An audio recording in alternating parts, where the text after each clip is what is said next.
actually have another amazing keynote speaker, and he actually has a really interesting story about how he arrived into supply chain. So Prashant is going to talk to us about digital transformation in supply chain and really exploring the profound supply chain and really technologies. And so I am excited to share with you his story. He's the Chief Supply Chain Officer at SwagUp, but his journey is one that resonates courage and dedication and unyielding commitment to excellence. He's been in the supply chain for over 17 years at prestigious companies, working in supply chain, and it's been nothing short of extraordinary. But here's the interesting part about him. He embarked upon his professional career around 2001. He left India, his homeland, to pursue his dreams here in the United States. And destiny took an unexpected turn, of course, in 2001. And he actually decided to join the United States Marine Corps the day after 9/11. He answered that higher call to safeguard his new adoptive nation against terrorism. For 8 years, he served in the Marine Corps, unwavering resolve until a medical discharge. He actually was injured on the front lines in Afghanistan and Iraq. So, post Marines, he decides to go to Target, where he actually began his ascent as an unloader to senior logistics executive. From there, his career took off. He went to Macy's Distribution Center, actually became a director there, left there, went to Bed Bath and Beyond, to Drive Medical, to Lasership, just really an amazing career. And now he actually has the opportunity to help a CEO and founder, I know that pain, to propel the company, Swag Up, to over $1 billion enterprise within 5 years. Please join me in welcoming to the stage Prashant Shah.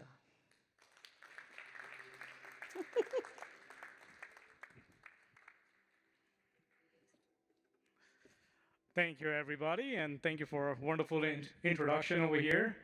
Um, I think I'm going to be pretty very quick for everyone. I know everybody has to be at that party, and everybody's waiting since morning. I can say a lot of them for sure. So let me get this started. We're going to go through a few slides as usual. I'm going to try to bring more data and facts around it, some of the research that I have done, and just show you guys where I am going with this emerging technologies and so forth. So let's go ahead and start it. So a lot of people think about what is digital transformation, right? Like everyone is like, okay, let me just adopt and it will start solving my problems. But it is not really that. It is not just about adopting technologies. It's more about reimagining your process and strategies. That takes a toll on a lot of executives or a lot of managers and leaders out there to make sure that they think that way before they start implementing or adopting any technologies. One of the McKinsey's, you can say, survey was done. It says that 70% of the companies did consider to do digital transformation as their top priority, which is ongoing. This is from 2022, 2023, and this will continue to go into 2024. And the one cool over here survey also shows that supply chain cost is up to now 30%. It used to be 40%, now it's up to 30% of the total product cost. That means companies has done awesome job implementing processes and technologies to reduce that cost, but it is still up to that 30%, and we can do much better than that, absolutely. Some of the technologies I want to talk about, and I'm going to talk on a very high level. It will be on AI, IoT, blockchain, and data analytics on a very high level, as we only have a few minutes to walk around, and definitely I can talk about any of those for many, many hours, but I don't want to bore you guys, and I don't want anyone to fall asleep on me. So let's go ahead and start that. One of the surveys also shows that the global spending will be up to about $2.8 trillion. That's a lot of dollar signs right there. By 2024, and supply chain definitely will be investing most of that and leading that way. So let's talk about AI and IoT. Accenture did also a survey stated that the supply chain forecast errors could be reduced by 50% if the AI is implemented properly. Um, as you can see, there are pros and cons in there. Don't want to go too much into it, but definitely one of the things I always want to talk about that companies consider is their high initial cost. If you are a supply chain executive, it is extremely tough to do your homework if you have never done an AI implementation and go to your CFO or CEO and say, hey, give me $1 million or $500,000. That's something you have to, it's always a challenge when we go into the AI because it's not out there. We don't have that much of 10, 20, 30 years of data that we can prove. So that's definitely one thing we all have to go after around it. On the IoT side, again, IBM did the survey from their own customers and so forth, and says by implementing IoT, the supply chain visibility is done almost 50%.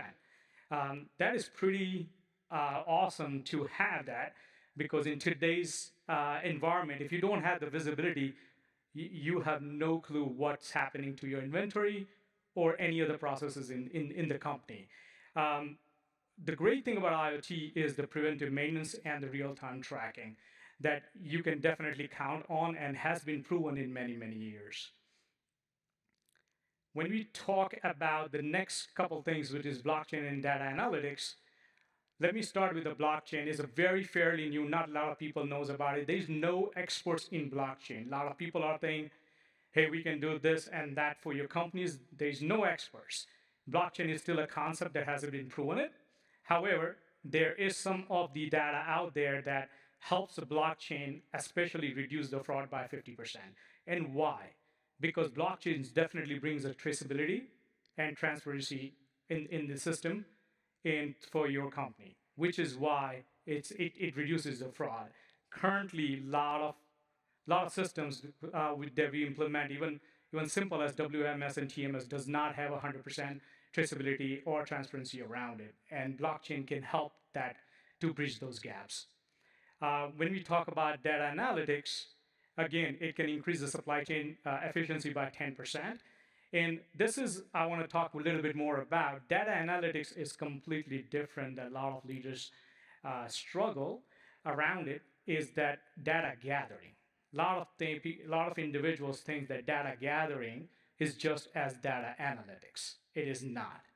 You have to gather the data first, analyze it, and understand what you want those data to spit out for you so that you can make a proper decisions around it. And one of those things about data analytics is definitely can improve your cost optimization if that's what the data gathering is happening behind the scenes.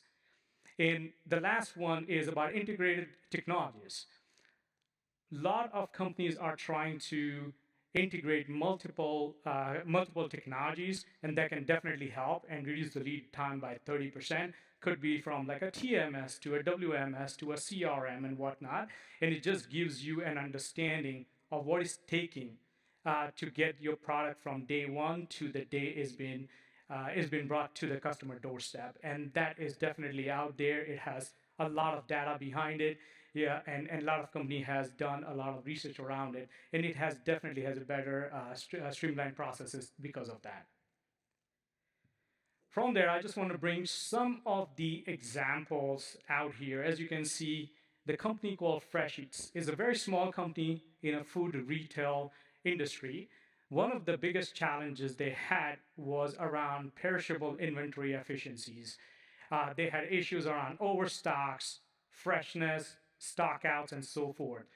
What they did was they implemented the IoT sensors in their refrigerators.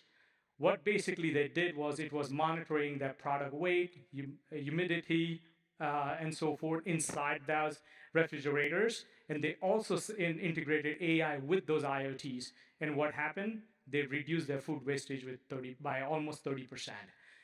They also improved their stockouts, improved inventory accuracy, and customer satisfaction was through the roof because everything was getting much fresher product to their customer. Another example is about the medium-sized company. It is in a logistics and transportation industry, and the company is Eco Logistics.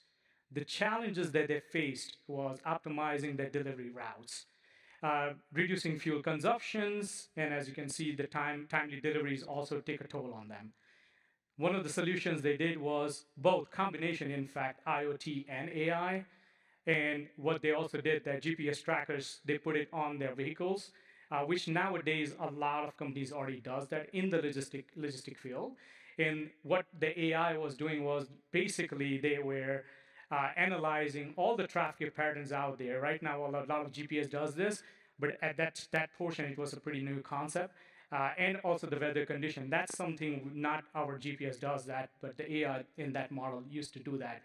By doing that, they reduced definitely their fuel consumption by 15% and delivery performance improved by almost 20%. So again, this is all more data and facts for you to understand instead of just looking at things that okay can be improved or not, but there are real life scenarios out there or examples out there the company has implemented. There's something you can follow and work and do your own research with that too. The last one over here, that example I would like to talk about is a large company, Global Tech, which is an electronic manufacturing company. Because they were so big, they had issues on their complex supply chain across the multiple continents. The one thing they also wanted to work on was reducing the lead times. So what they did as a big company, they started with a digital transformation strategy. They got all the executives together, their tech team together, their dev team together, and so forth, and created a strategy around it and how they're going to try to achieve throughout the whole company through all these continents. They integrated an IoT system for their sensors for their manufacturing plants, as well as the warehouses. They utilize AI and the blockchain for end-to-end supply chain visibility. As you can see, the benefits was the lead time by 30%, forecasting accuracy better by 20%, and end-to-end transparency and reducing those fraud risks because of the blockchain integrations in there. Some of the challenges that we go through as we go into this emerging technologies and so forth, and it will continue to be there because technology is always going to be evolved from where we are today. One is cost constraint. It doesn't matter if you're small, medium, or large companies, that's something you are going to go through every single time. And you have to make decision if this is worth it to do against those cost constraints. Data and quality securities. The one I definitely want to point out is a talent shortage. Because when you go after the new technologies, two things happens. First, internally, there is not a subject matter experts. And because you don't have an internal subject matter expert, it is very hard to find someone outside of the company to do something for your side of the company and implement it because you do not know if it's the right person, right technology, right processes that you're implementing. And because you also have a cost constraints or have a cost mindset going around it, you do not want to fail. Which again, that those side of the issues that is always going to happen as you go into those challenges and into small, medium, or large companies. And again, all the addressing challenges are right there. The one thing I will always again focus on the talent development. As someone from outside or internal, you have a subject matter experts. It is extremely important to develop your talent. That doesn't mean it's only on the leadership side of it. Leadership is absolutely important, but also on making sure that your teams have subject matter experts on all the new launches that's happening throughout the system and the processes. I just put this scenario down or summary down for what I believe that small, medium, and large companies should be focusing on as your step one as you go into this specific how can I say the technology movement, right? So for the small companies, you want to focus on the ROI based. Why? Because again, small companies want to move forward. They don't have as much of cash availability in the banks. If you have a ROI base that can bring the ROI under 2 years, something can prove under 2 years, I don't see an issue. Anyone like a CFO or CEO, anyone of your executive team will be denying that because it is a proven a model. For the medium companies, look into your digital transformation strategies and make sure you have a culture of innovation. It's extremely important. If you don't have the leadership who believes in the culture of innovation, you will continue to chase your own tails. That's going to happen. It's just a matter of time. And with the large companies, again, bring your whole team together, make an enterprise-wide approach. I think is extremely important to do so before you go ahead and implement, because you have so many departments that fall under each other, and you don't want to have a bad domino effect in here. So you have to make sure that you launch all the processes in the perfect manner, so that way all departments are taken care of in the right process. Some of the few things, as I said, couple slides only left, but over here, some of the key takeaways. Um, let's make sure, as you are looking into your processes and everything in your company itself, um, reshaping supply chain operation will continue to happen through technologies. Even though today's AI and blockchain and data analytics, 10 years from now, will be something different. Again, it is extremely important not to be in a bubble, not to be comfort zone, and just make sure you continue to push through technologies that will help you improve your processes. Um, and carefully selecting technologies. This is extremely important, because not all technology is going to help you. You have to understand what you want to get out of that. You need to understand exactly what your output needs to be. So always try to understand what your end goal is and do the reverse engineering before you go after any of those technologies. And just a quick statement here on a digital transformation isn't a choice, it's becoming a necessary or necessity, right? So as I said, is here to stay, is not going anywhere, is going to be here for in next 100 years too. It may not be the same technology, but it will continue to evolve. And end of the day, it just delivers a better value to your customers, and that's how we all companies survive. Um, future outlook for this, as I said, future supply chain management is all about digital. If you are still working on your um, putting all the information in a paper book, paper stuff, only working through only Excel, you might want to start looking at some of the technologies that can give you more visibility and can do more stuff, more functions around it. And I would suggest the next step for any of the companies who wants to do that, I would say make sure you have a clear strategy, right? Clear strategy, as I said, look at the end goal, what you want to achieve in a year, 2 years, or even a 6 month period of time, and consider pivoting at a small scale projects. You don't need to do something big. You don't need to invest millions of dollars. Sometimes doing a pilot scenarios or pilot projects in smaller departments can gain confidence in your strategy and just move forward from them. What I put it in here, and a lot of people are going to go through this, is just some of the additional resources that you can go back, look into that, click through that. All the research that I have done is also came from here, as well as you have way more information from those additional resources. But that's all I have. As I said, it's all about facts and data, and that's how the supply chain is built on, and that's how we're going to continue to do. Anything? Thank you. Thank you very much. Thank you very much. We don't have a lot of time for Q&A from the audience, but I do have one for you. Sure. Of course, these are fascinating topics as they are emerging. And one thing that you mentioned is that, when, particularly with large companies, when they get everyone together, they've got to have all the processes. So I know that some of these technologies are forcing companies to really take a look at their process inefficiencies. What would you have to add about some things you've been able to either be engaged with or drive leaders to start getting ahead of looking at how their processes are really operating? I would again suggest on to understand for the large companies where they want to be, they have make sure they have a 3 year, 5 year plans. Large company has a different kind of commitments, not just to their stakeholders, but also their shareholders. So you also wanted to understand what you want to get out of it, where you want to be. Do you want to have just a 15% improvement, for example, here to their share values, or really want to make sure that the team also is taken care inside the companies and so forth. So my biggest thing over here for the big companies is to do a really understand where they want to be in 5 years, do a reverse engineering, have a yearly plan, and then break it down through those working leaders, or I call it the floor generals, that who just makes everything happen for you, and they are the backbone of all the companies.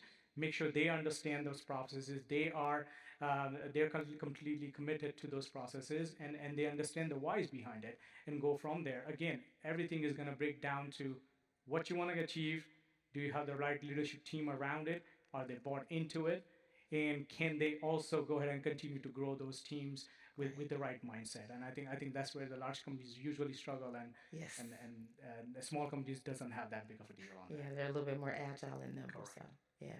Again, I wish we had more time to talk about No this worries. amazing this technologies, but thank you so much for a very informative presentation. Thank you. All right, we'll see you. Thank You're you. going to be around for our questions for the audience? Sure. Perfect. Thank you Thank so you. much. Thank you.